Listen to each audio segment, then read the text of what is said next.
नमस्कार. रयतेचा दरबारमध्ये आपणा सगळ्यांचं हार्दिक स्वागत. निरनिराळ्या सकारात्मक प्रयत्नांची माहिती आपण आपल्या ह्या कार्यक्रमातून करून घेतो, ज्याला उत्तम प्रतिसाद आम्हाला मिळत आहे. त्याबद्दल अनेक अनेक धन्यवाद. मंडळी, त्याच अनुषंगाने मागच्या भागासाठी आम्हाला भरभरून प्रतिसाद मिळाला.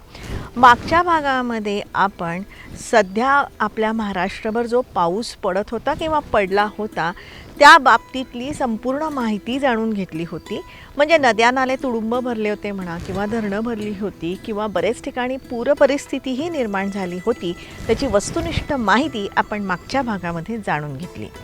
आणि या साऱ्या परिस्थितीचा मुकाबला करण्यासाठी केलेल्या उपाययोजनांचीही माहिती आपण घेतली. शासन प्रशासन यंत्रणा ह्या आपत्तीमध्ये सर्व सामर्थ्यानिशी बचाव कार्यात गुंतलेली आपण बघितली. त्यातही काही दुर्घटना घडल्याच, त्यात जीवितहानी झाली. पण त्यातही बऱ्याच घटना ह्या हलगर्जीपणा बेजबाबदारपणामुळे घडल्या, ज्या टळू शकल्या असत्या.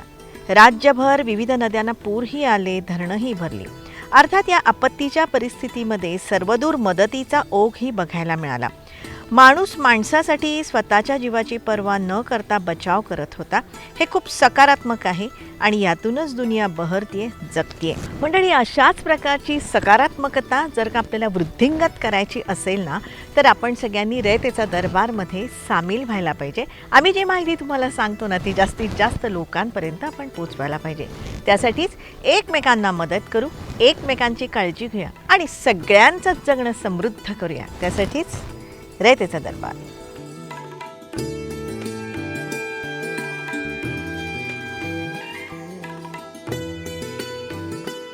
रयतेचा दरबारमधला आपला आजचा विषय खूप चांगला आहे. तुम्हाला सगळ्यांना अतिशय आवडेल असाच आहे. सध्याच्या करंट अफेअर्स विषयीचाच आपला आज हा विषय आहे. आणि हा विषय तुम्ही आम्हाला समजावून सांगा अशी अनेकांनी आम्हाला विनंती केली, म्हणून आज हा आपण विषय घेतलेला आहे. आजचा विषय आहे GSTचा. तुर्तास जो निर्णय घेण्यात आलेला आहे, अन्नधान्यावरती 5% GST असा जो निर्णय घेण्यात आलेला आहे ना, ह्या निर्णयाची पूर्ण माहिती समजावून न घेता अनेक ठिकाणी नाराजी व्यक्त होत आहे. मंडळी, हा जो 5% GST अन्नधान्यावरती लावलेला आहे ना, तो सुट्या अन्नधान्यावरती अजिबात नाही आहे. म्हणजे तुम्ही कुठलेही जाऊन सुटं अन्नधान्य घेतलं तर त्याच्यावर कुठल्याही प्रकारचा टॅक्स नाही आहे. पण पॅकबंद असेल, ब्रँडेड असेल, अशा अन्नधान्यावरती 5% GST लावण्यात आलेला आहे. त्याविषयी नेमकं काय निर्णय आहे तो आपण जाणून घेऊया. जे ग्राहक हे लूजमध्ये घेणार आहेत धान्य किंवा काही, तर त्याच्यावरती GST नाही आहे. सरकारने क्लिअर कट सांगितलेलं आहे. फक्त एखादा ब्रँड आहे आणि त्या ब्रँडनी जर तो पॅक केला आणि नुसता पॅक केलेला नाही, म्हणजे आता एखाद्या दुकानदाराकडनं आपण पॅकमध्ये घेतो प्लॅस्टिकच्या पिशवीमध्ये, तो नाही, पण त्याचं नाव आहे, लेबल आहे, तर त्याला मात्र त्यांनी GST लावलेलं आहे. म्हणजेच मंडळी, आपण एखाद्या दुकानामध्ये जाऊन सुटा रवा, साखर, गहू, तांदूळ जे काय पाहिजे ते घेतलं ना, तर त्याच्यावर कुठलाही टॅक्स नाही आहे. पण आपण जर का पॅकबंद असेल किंवा एखादं ब्रँडेड जर का धान्य घेतलं ना, तर त्याच्यावरती 5%चा GST लावण्यात आलेला आहे, हे समजून घ्या मंडळी. आणि हा जो निर्णय आहे ना, हा केंद्र सरकार आणि राज्य सरकारांनी एकत्रितपणे घेतल्याचं अर्थमंत्री निर्मला सीतारामन यांनी सांगितलेलं आहे. आणि तसंही बघितलं ना, तर GST पूर्वीही खाद्यान्नांवरती व्हॅट म्हणजे मूल्यवर्धित कर लावण्यात येत होता, अशी ही माहिती देण्यात येत आहे. सध्या लागू करण्यात आलेल्या ह्या GSTमुळे तृणधान्य असतील, डाळी, पीठ, दही, लस्सी यांच्या विक्रीतली कर गळती रोखण्यास मदत होणार आहे, असंही सांगितलं जात आहे मंडळी. आणि हे जे सगळे निर्णय होतात ना, हे GST काउन्सिलमध्ये होत असतात. आणि ह्या GST काउन्सिलमध्ये प्रत्येक राज्याचे प्रतिनिधी असतात, हेही आपण समजून घ्यायला पाहिजे. GST मध्ये आणायचं झालं तर एक GST काउन्सिल आहे, त्यातमध्ये प्रत्येक राज्याचे अधिकारी आहेत आणि ते रिप्रेझेंट करतात प्रत्येक राज्याला आणि त्यांना डायरेक्शन दिली जाते त्यांच्या म्हणजे चीफ मिनिस्टरकडनं किंवा मंत्रिमंडळाकडनं आणि त्या डायरेक्शननुसार ते बोलत असतात. आता ही जी व्हॅट किंवा आता हे GSTचं आत्ता जे काही गदारोळ चालला आहे लोकसभेमध्ये, तर प्रत्येक राज्यांनी कौन्सिलनी त्याला मान्यता दिली होती. मग तेव्हा हे लोक झोपले होते का? त्यावेळेला त्यांनी विरोध का नाही केला की बाबा नाही ह्याच्यावर लावलं तर हे सामान्य लोकांना प्रॉब्लेम आहे, असं आहे तसं आहे. फक्त आता सेंट्रल गव्हर्नमेंटनी डिक्लेअर केला, कारण गोळा तर तेच करणार आणि यांना स्टेट गव्हर्नमेंटला देणार. म्हणून तुम्ही त्यांच्या विरुद्ध गदारोळ करायचं हे चुकीचं आहे. कौन्सिलमध्ये प्रत्येक 100% जर त्यांनी मान्यता दिली होती किंवा कौन्सिलमध्ये मिटिंग झाल्यानंतर एकाने तरी आज 2-4 मिटिंग त्यांचे झाले असतील कमीत कमी, मग त्या मिटिंगचं इनपुट बाहेर येऊन लोकांना सांगितलं का हे गव्हर्नमेंट असं करते, आमचा याला विरोध आहे, असं बोलले पण नाही कोणीच. या GST काउन्सिलमध्ये व्यापाऱ्यांनीही घ्या अशीही एक मागणी करण्यात येत आहे. GST काउन्सिल तर पहिली गोष्ट फक्त अर्थमंत्र्यांना बोलवतात. देशातल्या पहिल्या दिवसापासून आमची मागणी आहे की तुम्ही याच्यात व्यापारी प्रतिनिधी म्हणून तुम्ही आमची एक नोंद करा. प्रत्येक राज्यातून जसं तुम्ही एक अर्थमंत्री बोलवतात तसं एखादा फेडरेशनचा एक पदाधिकारी बोलवा, म्हणजे तो तुम्हाला त्या काउन्सिलच्या मिटिंगमध्ये सांगेल की येणाऱ्या कायद्यामध्ये काय अडचणी होऊ शकतात. पण ते नाही, आजपर्यंत नाही. फक्त अर्थमंत्री, फायनान्स मिनिस्टर याच काउन्सिलमध्ये असतात आणि त्यांचे अधिकारी असतात. मग त्यामुळे एक बाजूने तसे निर्णय होतात आणि कायदा आल्यानंतर वेळच दिला जात नाही. समजायलाच कळत नाही की कधी हा कायदा लागू करणार आणि कधीपासून अंमलबजावणी होणाऱ्याला वेळ तर द्यायला पाहिजे, त्यांनी वेळच देत नाही.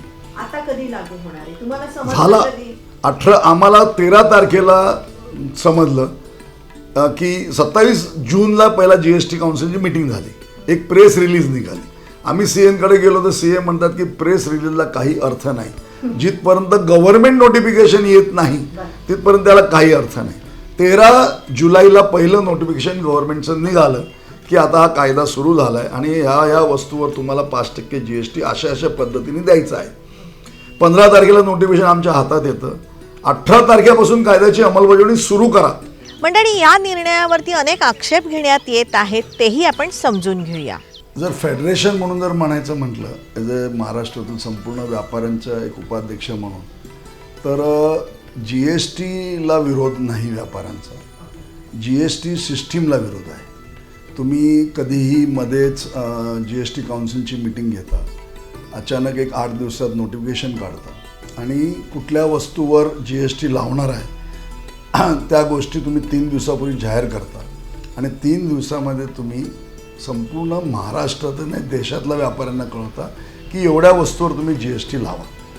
ह्या गोष्टीला, या प्रोसेसला माझा विरोध आहे किंवा आमचा विरोध आहे. देशाला राजस्व मिळाला पाहिजे यामध्ये दुमत नाही. कारण देश चालवायचा असेल तर देशाला प्रत्येक नागरिकाने कुठल्या ना कुठल्या स्वरूपामध्ये टॅक्स हा द्यायला हवा. GSTच्या बाबतीत पण असंच आमचं म्हणणं आहे. GST जेव्हा तुम्ही बाहेरच्या देशातनं भारतामध्ये आणलं त्यावेळेला हेच सांगितलं आलं होतं की एकच आम्ही टॅक्स लावणार, दुसरे सगळे टॅक्स आम्ही कमी करू. परंतु तसं झालेलं नाही आहे. तर पुण्यात मार्केट यार्डमध्ये GST पण आहे, APMC टॅक्स पण आहे, कॉर्पोरेशन म्हणजे बरेच वेगवेगळे टॅक्स गव्हर्नमेंट घेत आहे. कुठलाही टॅक्स कमी झाला नाही. आमचं असं म्हणणं आहे की जर एक नेशन एक टॅक्स असेल, GST तुम्हाला लावायचं असेल तर APMC टॅक्स कशाला हवा आहे, ह्या गोष्टीला आमचा विरोध आहे. APMC टॅक्स 1% 3% आहे. आता नव्याने 5% जर GST लावला, हा 5% अन्नधान्यावरचा GST म्हणजे ते अधिक आहे. कारण 1 ते 2% प्रॉफिटवर हा बिझनेस होत असतो. त्याच्यामध्ये 5% GST लावला आणि तो एंड कन्झ्युमर पोचता समजा 10% झाला तर विनाकारण ग्राहकांना याचा सगळ्यात मोठा बोजा द्यावा लागतो आहे. कारण आपल्याकडं कुठलेही कायदे, या 47वी GST काउन्सिलमध्ये 2000 नोटिफिकेशन आत्तापर्यंत GST काउन्सिलनी काढलेले आहेत. ना ते CAला समजतात, ना ते व्यापाऱ्यांना समजतात, न टॅक्स देणाऱ्याला समजतात की आपण काय करतो हे समजत नाही. आता नुसतं हे जे नोटिफिकेशन आलेलं आहे त्याच्यावर पण सुद्धा समजत नाही लूज माल कशाला, 25 किलो माल कशाला. 3 दिवसापूर्वी लोकांना माहीत होतं की प्रत्येक वस्तूवर आणि प्रत्येक किलोवर GST लागला आहे. 18 तारखेच्या 2 दिवसा अगोदर म्हणजे 16 तारखेला असं कळतं की नाही या 25 किलोपर्यंत आता वस्तूवर GST आहे. आता आज असं समजतं की लूजवर नाही 25 किलो पॅकवर आहे. म्हणजे क्लिअरिटी कुठल्याच यांच्या काउन्सिलच्या मिटिंगला होत नाही. नोटिफिकेशन अधिकारी काढतात, त्या नोटिफिकेशनचं कुठल्या व्यापारीला, ग्राहकाला किंवा ज्यांना GST भरायला त्यांना समजतच नाही. अच्छा, ज्या लोकांच्यावर तुम्ही लावताय त्या लोकांच्या प्रतिनिधीशी चर्चा तरी केली का? ती चर्चा तरी करायला हवी होती. अगदी व्यापारी असतील किंवा ग्राहक पंचायत असेल, त्यांच्या प्रतिनिधींशी तुम्ही चर्चा करायला हवी होती. या गोष्टी पण आपण बघायला पाहिजे. छोट्या छोट्या गावात वडील आणि मुलगा दुकान चालवत असतात, ह्याच्यामध्ये कुठून ते GSTचे हे सर्व्हिसमॅन ठेवतील, पगार देतील आणि कुठून ते पैसे त्याचे सॅलरीमधून देऊ शकतील. या निर्णयामुळे छोट्या दुकानदारांच्या अडचणी वाढतील असंही सांगितलं जाते. परंतु रिटेल आहे. देशाने असं सांगितलं होतं की 40 लाखाचं जर तुमचं टर्नओव्हर असेल वर्षाचं तर तुम्हाला GST रजिस्ट्रेशन घेणं जरुरी नाही. छोटे छोटे खेडेगावात एवढ्या शेकडोनी दुकानं आहेत की त्यांचं टर्नओव्हर 40 लाखाच्या वर नाही आहे वर्षाचं. ते लोकांनी आजपर्यंत रजिस्ट्रेशन नंबर घेतला नाही, त्यांच्याकडे रजिस्ट्रेशन नंबर नाही. तुम्ही 3 दिवसात नोटिफिकेशन काढता, तर त्या व्यापाऱ्याला जर मला माल द्यायचा असेल तर त्याच्याकडे रजिस्ट्रेशन नंबर नसेल तर मी त्याला माल देऊ शकत नाही. आता त्याला 40 लाखाचा त्याचा टर्नओव्हर जरी असेल किंवा नसेल, मला जर त्याला माल द्यायचा तर त्याचा रजिस्ट्रेशन नंबर माझ्या बिलावर टाकणं जरुरी आहे. जर त्याला रजिस्ट्रेशन नसेल तर मी त्याला माल देऊ शकत नाही.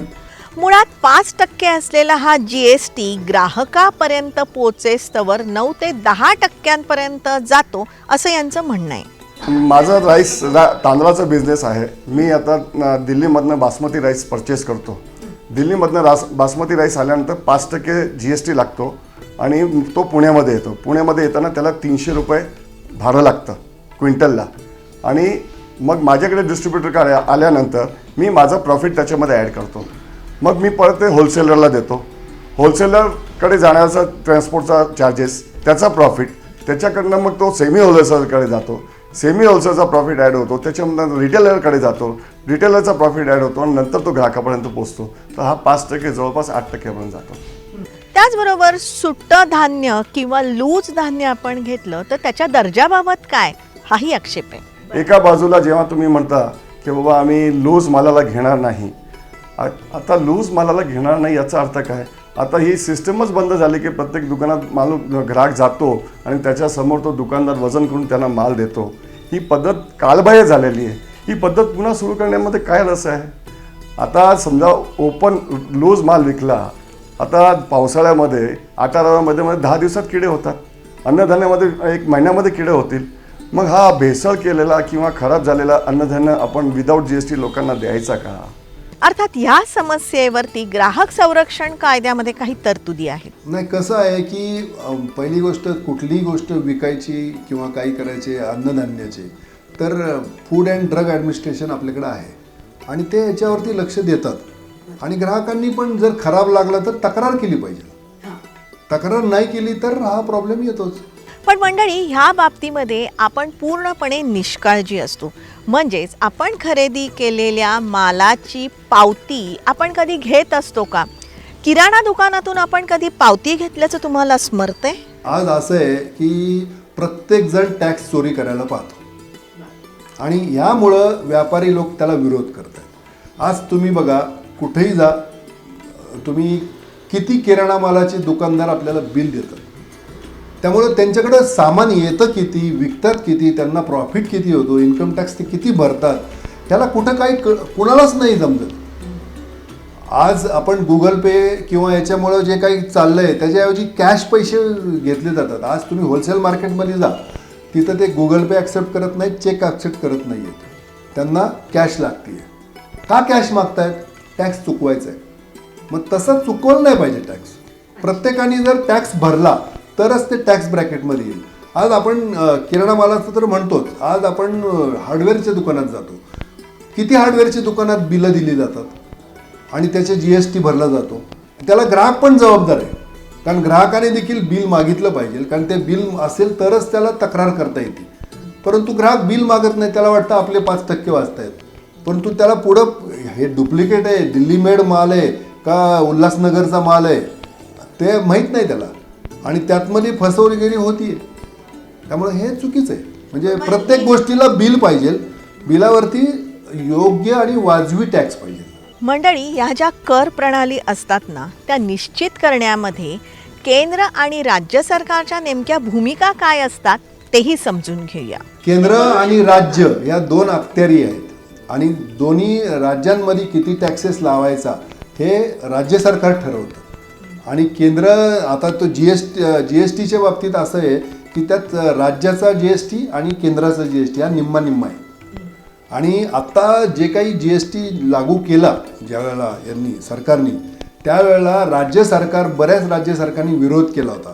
तर त्यांना, कारण त्यांचे व्हॅट जास्त होते, त्यांचं टॅक्सेशन जास्त होतं, प्रत्येक राज्याचं टॅक्सेशन जास्त होतं. आणि त्या लोकांना बाबा आम्ही तुम्हाला सेंटरने काय केलं की आपल्याला सगळीकडे समानता आणावी म्हणून सगळीकडे GST आणलं. आणि त्या राज्यांना त्यांनी भरपाई म्हणून काही पैसे दिले आणि आत्तापर्यंत ते देत आलेले आहेत आणि ते 5 वर्षापर्यंत देणार आहेत. मोठ्या शेतकऱ्यांना टॅक्स नाही, हाही मोठा आक्षेप आहे. आणि यातमध्ये मोठे शेतकरी जे आहेत 100 एकर 200 एकर आहेत, त्यांना कुठलाच टॅक्स लागत नाही, शेतकरी म्हणून टॅक्स नाही, हे पण चुकीचं आहे.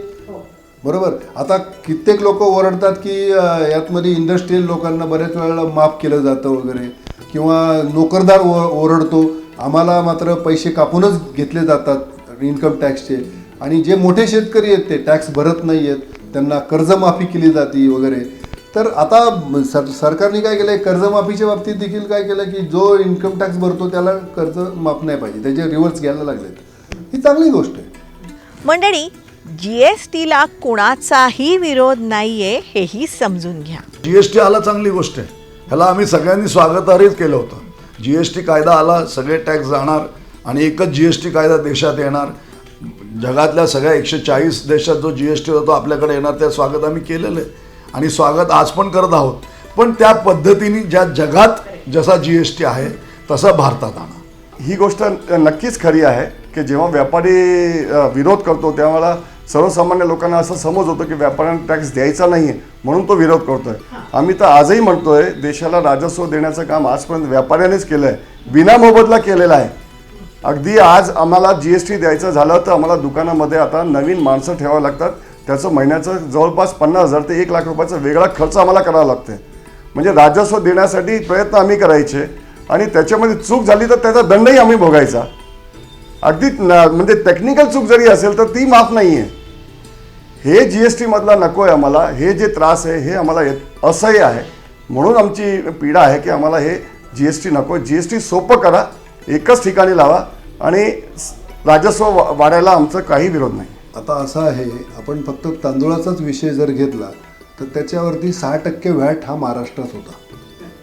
आता त्यांनी 5% GST लावला आहे, म्हणजे 1% कमी झाला खरं तर. त्यानंतर आता आजच ज्या आपल्या अर्थमंत्री आहेत त्यांनी सांगितलं की जे 30 किलोच्या वरचे आहेत तसं आधी पण तसंच डिक्लेअर केलं होतं, किंवा शेतकरी जो काही माल विकणार त्याच्यावर GST नसणार आहे. त्यामुळे शेतकऱ्यांना विकायला काहीच प्रॉब्लेम नाही. 5% GST जेव्हा सुरू होतो तेव्हा एंड कन्झ्युमरपर्यंत जेव्हा पोचतो तो 9 ते 10% पर्यंत तो GST होतो. कशाला एंड कन्झ्युमरकडून तुम्ही 10% घेता? जो तुम्हाला 5% GST घ्यायचा आहे मॅन्युफॅक्चरकडून घेऊन टाका. मधले सगळे वाढत वाढत वाढत तो 10% पर्यंत GST जातो आणि एंड युजरला तो 9 ते 10% पर्यंत GST इनडायरेक्टली द्यायला लागतो. निर्णयाचं स्वागत पण करत नाही किंवा विरोध पण करत नाही. कारण कसं आहे की सरकारला टॅक्सेस तर मिळलेच पाहिजेत, आणि टॅक्सेस नाही मिळले तर आपली उद्या पाकिस्तान आणि श्रीलंकासारखी परिस्थिती होऊ शकते. कारण टॅक्सेसवरतीच डेव्हलपमेंट अवलंबून आहे, नो डाऊट. परंतु टॅक्सेस लावताना त्यांनी हा विचार केला पाहिजे की सामान्य ग्राहकाला भुर्दंड पडू नये. आणि आज काय होतं आहे की सामान्य ग्राहकाला भुर्दंड पडतोय. आता आपण व्हॅट आणि GSTच्या बाबतीत बघूयात. आता तुम्ही बघा, इथे महाराष्ट्रात किंवा कुठल्याही राज्यातमध्ये जे काही व्हॅट लावले जातात पेट्रोल आणि डिझेलवरची, तर अखिल भारतीय ग्राहक पंचायततर्फे आम्ही देश पातळीवरती ही मागणी केलेली आहे की प्रत्येक राज्यातला हा व्हॅट काढून टाका आणि GST आणा. हा GST लावत असताना मॅन्युफॅक्चरिंगवरती एकदाच लावा अशी अनेकांची मागणी आहे. मागणी हीच आहे की तुम्ही एक नेशन एक टॅक्स जेव्हा म्हणताना मॅन्युफॅक्चर आहे त्याच्याकडून एकदा टॅक्स घेऊन टाका ना. पुढं या सिस्टीममध्ये जे 50-100 लोक एक व्यवहार होतो, एक व्यवहार होताना मध्ये 30-40 जण किंवा 25 जण जे येतात त्या सगळ्यांना कशाला तुम्ही भरडता? माझं असं म्हणणं आहे की त्या लोकांना तुम्ही त्रास देऊ नका ना. तुम्हाला टॅक्स हवा आहे, जिथं मॅन्युफॅक्चर होतं त्याच्याकडून एकदा घेऊन टाका आणि त्याला कुठले हे करू नका. तुम्ही तिथून घेऊन म्हणजे संपव, पुढं सगळ्यांना याच्यात घ्यायची जरूर नाही. ही पद्धत सुरुवातीला येणार होती आणि एक कायदा एक नेशन अशा पद्धतीने सुरुवात होती. पण आता देशाला असं वाटतंय की ह्याच्यातला कुठलाही नागरिक ह्याच्यातून सुटू नये आणि देशातली सगळी जी जनता आहे या सगळ्या GST कायद्यामध्ये यावी असं या सरकारचं धोरण आम्हाला वाटतं. आणि जी ग्राहक पंचायतची मागणी आहे, पेट्रोल डिझेलला तुम्ही व्हॅटच्या ऐवजी टॅक्स GST लावा. प्रत्येक राज्य सरकारला ग्राहक पंचायतची विनंती आहे की तुम्ही तसं करा. कारण आपण पाहिलं आत्ता रिसेंटलीच महाराष्ट्र आणि कर्नाटक यातमध्ये 7 रुपये डिझेल मागं फरक होता. मी स्वतः अनुभवले. एक टँक जर भरली तर 350 ते 400 रुपये तुमचे वाचत आहेत. आणि बॉर्डर लाईनला जे काही पेट्रोल पंप आहेत तिथले पंप ओस आहेत पलीकडच्या राज्यातले, आणि आपल्याकडचे पंपावरती गिराईक नाही आहे. मग असं का? प्रत्येक ठिकाणचा ग्राहक समान आहे, तर तो व्हॅटच्या ऐवजी तुम्ही GSTत आणला पाहिजे. थोडक्यात मंडळी, या निर्णयाबाबत नकारात्मक विचार न करता एक गोष्ट लक्षात ठेवा, ब्रँडेड आणि पॅक असलेल्या वस्तूंवरतीच किंवा अन्नधान्यावरती 5% GST आहे. लूज अन्नधान्यावरती किंवा सुट्या अन्नधान्यावरती कुठलाही GST नाही. एक ग्राहक म्हणून आणि अखिल भारतीय ग्राहक पंचायतचा एक सदस्य म्हणून केंद्रीय कार्यकारिणीतला मी सरकारला आवाहन करतो की कुठलंही खाद्यान्न, तेल किंवा जे काही रोजचं FMCG जे म्हणतात तर त्या गोष्टींवरती GST हा 5% तुम्ही वाढवला तर तो चुकीचा आहे. कारण शेवटी त्याचा भार व्यापारी हा ग्राहकाकडनंच वसूल करणार आहे. त्यामुळं तो शक्यतो तुम्ही घेऊ नका. ज्या मोठ्या गोष्टी आहेत त्याच्यावरती तुम्ही निश्चित GST घ्या. आणि एक ग्राहक पंचायत म्हणून पेट्रोल आणि डिझेलला GSTत आणाच. तेव्हा मंडळी, तसं बघितलं ना तर GST हा खूप क्लिष्ट विषय आहे. त्याविषयीची अधिक किंवा सखोल माहिती या पुढच्या भागांमध्ये आपण जरूर जाणून घेऊया. पण मुळात ह्या निर्णयांचा ग्राहकांवरती थेट परिणाम होत असतो आणि म्हणूनच ग्राहक संरक्षणाच्या दृष्टीने आपण आपली ही आजची माहिती जाणून घेतलेली आहे. त्यातही देशातल्या प्रत्येकाने ह्या करांमध्ये आपला वाटा जर का उचलला ना तर आपल्या ह्या देशाचा गाडा निश्चितपणे चालणार आहे, हेही आपण लक्षात ठेवायला पाहिजे. आणि त्याचबरोबर पावती न देणाऱ्या आणि पावती न घेणाऱ्या प्रत्येकाला कर रचनेमध्ये आणण्यासाठी कुठेतरी हे सारे प्रयत्न होत असतात, हे आपण समजून घ्यायला पाहिजे. आणि त्यासाठीच आपण प्रत्येकाने आपली जबाबदारी ओळखून टॅक्स भरायलाच पाहिजेत. अर्थात या टॅक्स भरण्याच्या प्रक्रियेमध्ये काही अडचणी असतील ना तर त्या बाबतीमध्ये आपण उपाय सुचवू शकतो किंवा सूचनाही पाठवू शकतो, आणि तेही थेट यंत्रणेला. याही सगळ्या गोष्टींचा आपण विचार करायला पाहिजे. त्याच अनुषंगाने मंडळी, आपला आजचा भाग तुम्हाला कसा वाटला हे तुम्ही जरूर आम्हाला सांगा. संपर्कासाठी आमचा पत्ता आहे raytechadarbar@gmail.com. जरूर आमच्याशी संपर्क साधा. तुमच्या काही प्रतिक्रिया असतील किंवा तुमच्याकडे काही माहिती असेल ती जरूर तुम्ही आमच्यापर्यंत पोचवू शकता. रयतेच्या दरबारमधले हे जे सगळे एपिसोड आहेत ना, हे तुम्ही वारंवार बघू शकता आमच्या यूट्यूब चॅनलवरून. रयतेचा दरबार आणि जनता दरबार या नावाने आमचे यूट्यूब चॅनल आहेत, ती तुम्ही सबस्क्राईब करण्याची गरज आहे. रयतेचा दरबार आम्ही प्रसारित करत असतो दर सोमवारी रात्री 9 वाजता सह्याद्री वाहिनीवरून. सोमवारचाच हा एपिसोड आम्ही पुनःप्रसारित करत असतो दर शनिवारी सकाळी 8 वाजता सह्याद्री वाहिनीवरून. सोमवार रात्री 9, शनिवार सकाळी 8 हे दोन्ही एपिसोड तुम्ही लाईव्ह बघू शकता सह्याद्री वाहिनीच्या फेसबुक पेजवरून आणि सह्याद्री वाहिनीच्या यूट्यूब चॅनलवरून. जरूर बघत राहा, कारण आम्ही ही जी माहिती सांगतोय ना, या माहितीमुळे अनेकांचे लाभ होणार आहेत किंवा होत आहेत. मात्र ही माहिती जास्तीत जास्त लोकांपर्यंत आपण साऱ्यांनी पोचवायला पाहिजे. त्यासाठी जास्तीत जास्त संख्येने आपण रयतेच्या दरबारमध्ये सामील व्हायला पाहिजे. त्यासाठीच एकमेकांना मदत करू, एकमेकांची काळजी घेऊया आणि सगळ्यांचं जगणं समृद्ध करूया. त्यासाठीच रयतेचा दरबार.